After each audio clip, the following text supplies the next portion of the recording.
So have any of you guys seen the clip from the podcast about with Christine Brennan? This book is going to be crazy. I mean this when I say this. This book is going to be absolutely... The WNBA thought they could silence their biggest critic, but they picked the wrong fight. When one legendary journalist decided to write a tell-all book about what really happened during Caitlin Clark's explosive rise to stardom, the league panicked. Now, with shocking revelations about officiating controversies and behind-the-scenes drama about to hit shelves, everything's about to change. What do you think? Should journalists be banned for asking tough questions? So Christine Brennan is... And the WNBA tried to get Christine Brennan banned. And I mean this when I say this. Like, whatever your opinion on Christine Brennan is, it is not a positive thing if you are trying to get rid of probably the most impactful women's sports reporter in the history of women's sports. Like, there's not one reporter who has, even if you don't like Christine Brennan, even if you don't like some of the things, they cannot come for Christine Brennan. Like, it is a bad look. It is a bad look. It's like going for a freaking... If you're a critic, it's like, imagine if, I don't know, Bill Russell said something, rest in peace, Bill Russell. But imagine hypothetically if Bill Russell was alive and Bill Russell said something positive. Well, the WNBA really stepped in it this time, didn't they? Here we have Christine Brennan. And let me be crystal clear about who we're talking about here. This isn't some random blogger with a grudge. This is arguably the most influential women's sports journalist in history. She's covered 21 Olympic Games, been named one of the top 10 sports columnists in America multiple times, and was literally the first woman to cover major sports beats that men had monopolized for decades.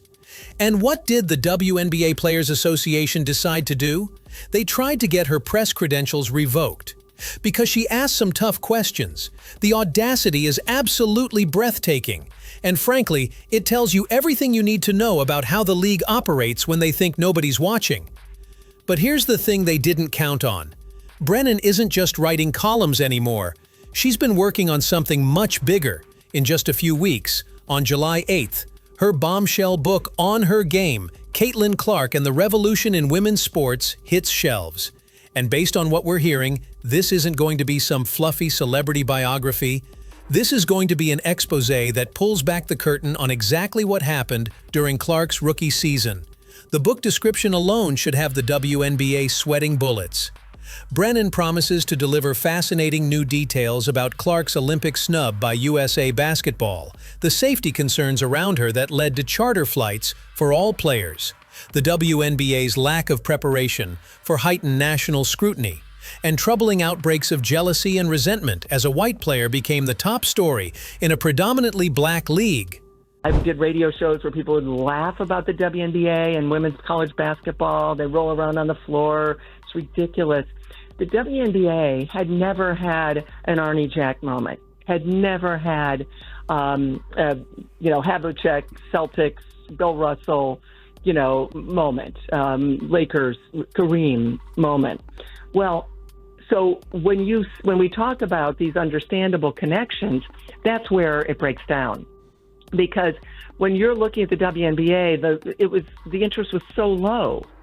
And then one person brings it up so high. And that's why, again, I wanted to focus on this story and look at the magnitude of this one person at this one time. We're almost at the 53rd anniversary of Title IX. I tie that all in, no mistake at all. The nation has fallen in love with what... Oh, so now we're getting somewhere, aren't we? The WNBA's lack of preparation for heightened national scrutiny. Translation, they had no idea how to handle suddenly being in the spotlight, and they made a complete mess of it. But it gets better. Troubling outbreaks of jealousy and resentment. That's not my opinion, that's coming from the journalist who's been watching this unfold from the inside. Let's talk about what actually triggered this whole mess, because the timeline here is absolutely crucial. It all started during the playoffs when Connecticut Sun guard DeJohnai Carrington accidentally poked Caitlin Clark in the eye during a game. If you take off your capes for just a second and look at this objectively from this viewpoint right here, you'll see that there's no way DeJohnai Carrington intentionally poked that girl in the eye. But anytime something happens to Caitlin Clark, Jason Whitlock and the rest of the White Knights want to press charges against the jealous black Shaniquas. Clark ended up with a black eye, and naturally, people started talking about whether it was intentional. Now here's where things get interesting. Brennan, doing what journalists do, asked Carrington directly, "When you went and kind of swatted at Caitlin, did you intend to hit her in the eye?" Carrington said no, it was accidental. She was going for the ball. Fair enough. But then Brennan followed up by asking if Carrington and her teammates had laughed about it later in the game. DeJohnai, did you, when you went and kind of swatted at Caitlin, did you intend to hit her in the eye? And if so, could you just, or if not, either way, could you talk about what happened on that play? I don't even know why I would intend to hit anybody in the eye. That doesn't even make sense to me. But no, I didn't. I didn't know I hit her, actually. I was trying to make a play on the ball, and I guess I followed through and I hit her. So obviously it's never intentional. That's not even like the type of player that I am. So yeah. Did you and Marina kind of laugh about it afterwards? It looked like there was later on in the game they caught you guys laughing about it. No, I just told you I didn't even know I hit her. So I can't laugh about something I didn't know happened. With the increase. And that's when everything exploded. The WNBA Players Association lost their collective minds.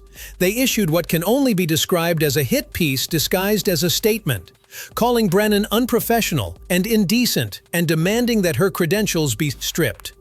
They accused her of having clear bias and ulterior motives, which is rich considering every sports journalist who covers a beat regularly has relationships and perspectives that develop over time. But here's what's absolutely hilarious about their complaint. They're mad that Brennan is writing a book about Clark, as if this is somehow unusual in sports journalism. Do you know how many books have been written about Michael Jordan, LeBron James, Tom Brady? It's literally standard practice for accomplished journalists to write books about significant sports figures. But apparently when it comes to Caitlin Clark, that's suddenly problematic. The union's statement was so over-the-top aggressive that even other journalists who don't particularly like Brennan had to defend her, because what the WNBA Players Association was essentially arguing is that tough questions should be off-limits if they might make players uncomfortable, which is insane. Think about this for a second. In the NFL, NBA, or MLB, if a player gets involved in a controversial play, reporters are going to ask about it. That's literally their job. But in the WNBA, apparently asking follow-up questions about whether players found something funny is grounds for getting banned from covering the league entirely. The hypocrisy is staggering. These are the same people who constantly complain that women's sports don't get taken seriously, don't get the same level of coverage as men's sports. But the moment a journalist treats them like professional athletes who can handle tough questions, they run crying to try to get that journalist silenced. And let's be honest about what's really going on here. This isn't about protecting DeJohnai Carrington from mean questions. This is about controlling the narrative around Caitlin Clark.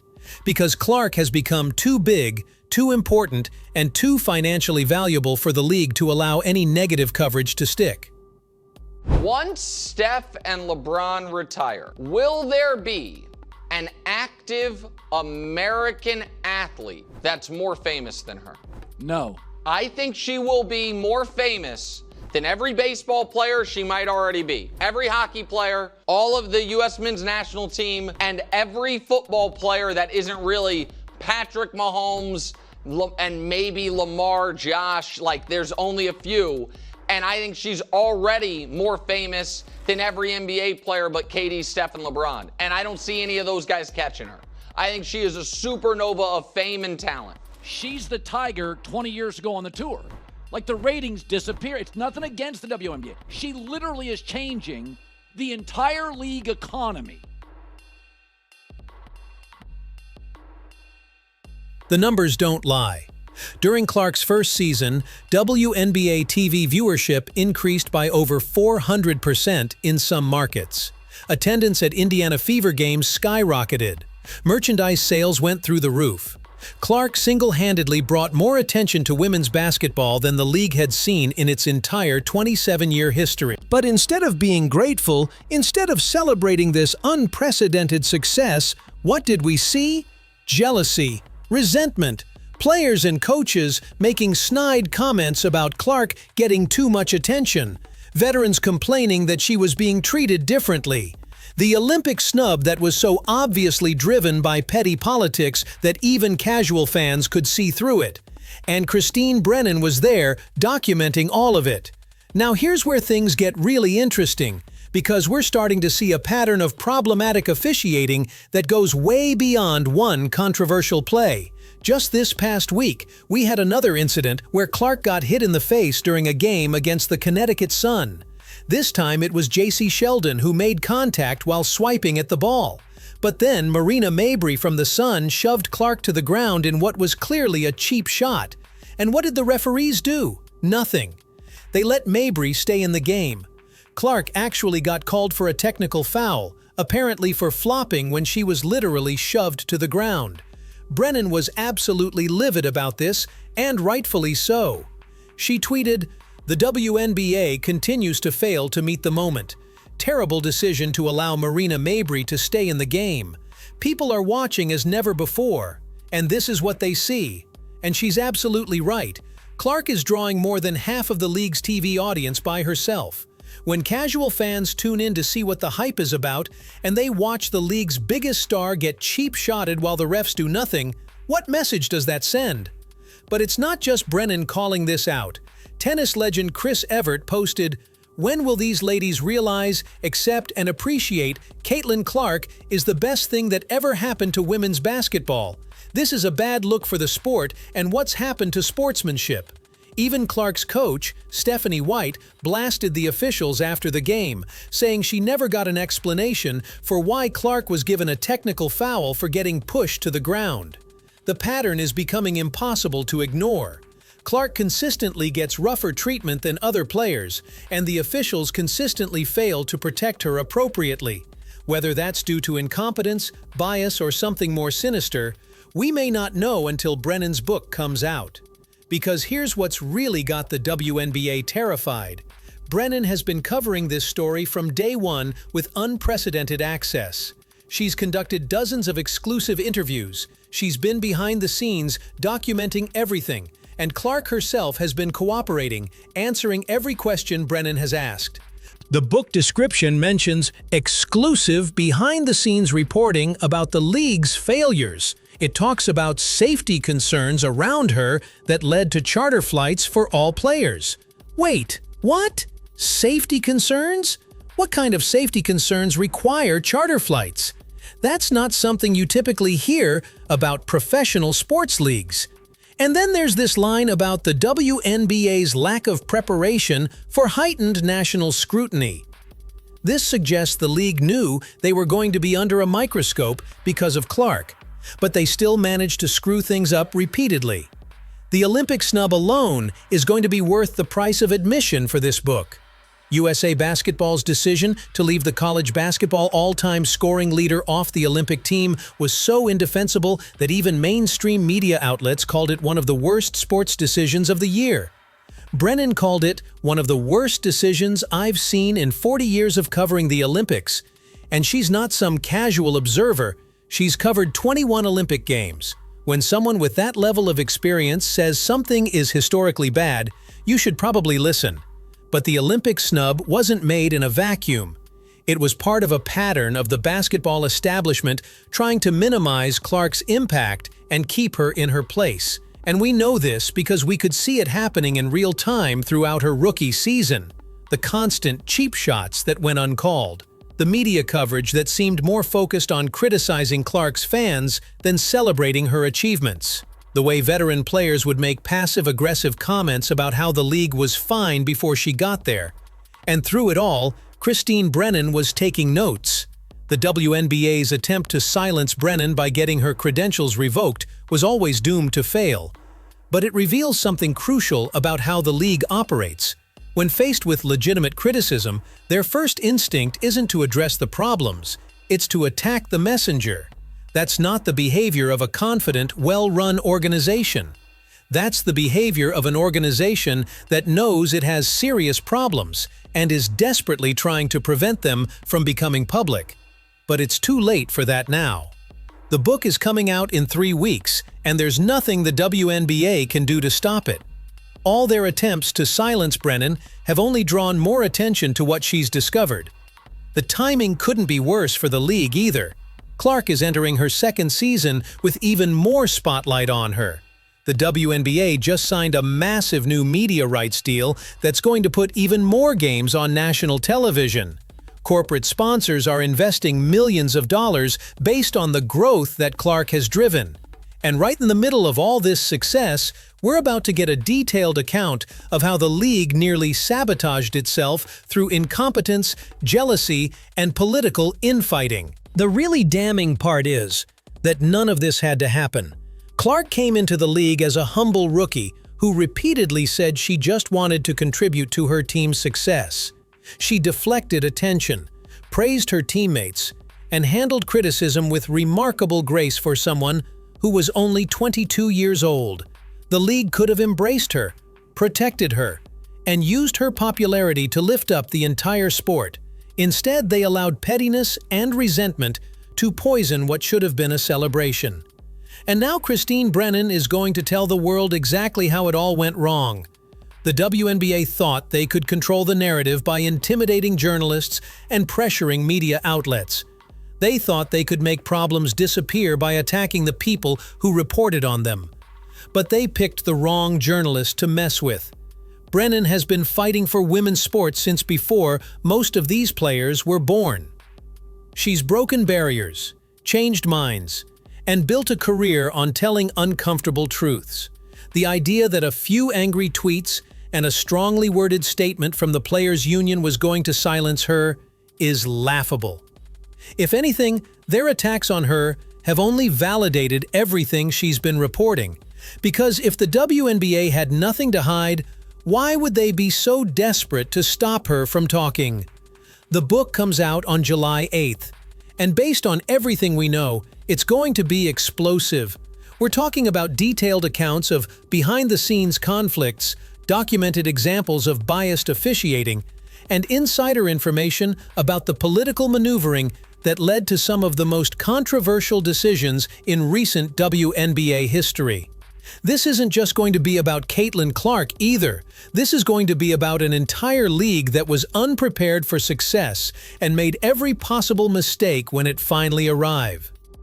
The WNBA wanted to silence Christine Brennan, but instead, they've given her the biggest platform she's ever had. Every sports fan in America is going to want to read this book now, just to see what all the fuss was about. And when they do, they're going to get an unvarnished look at how a professional sports league can snatch defeat from the jaws of victory through sheer incompetence and petty politics. The WNBA tried to shoot the messenger, but the message is coming out anyway, and it's going to change everything. This book is going to expose everything the WNBA tried to hide about Clark's rookie season, from corrupt officiating to jealous players to an Olympic snub that defied all logic. July 8th can't come fast enough. What revelation are you most excited to read about? Drop your thoughts below, smash that like button, and subscribe for more sports drama that the mainstream media won't cover.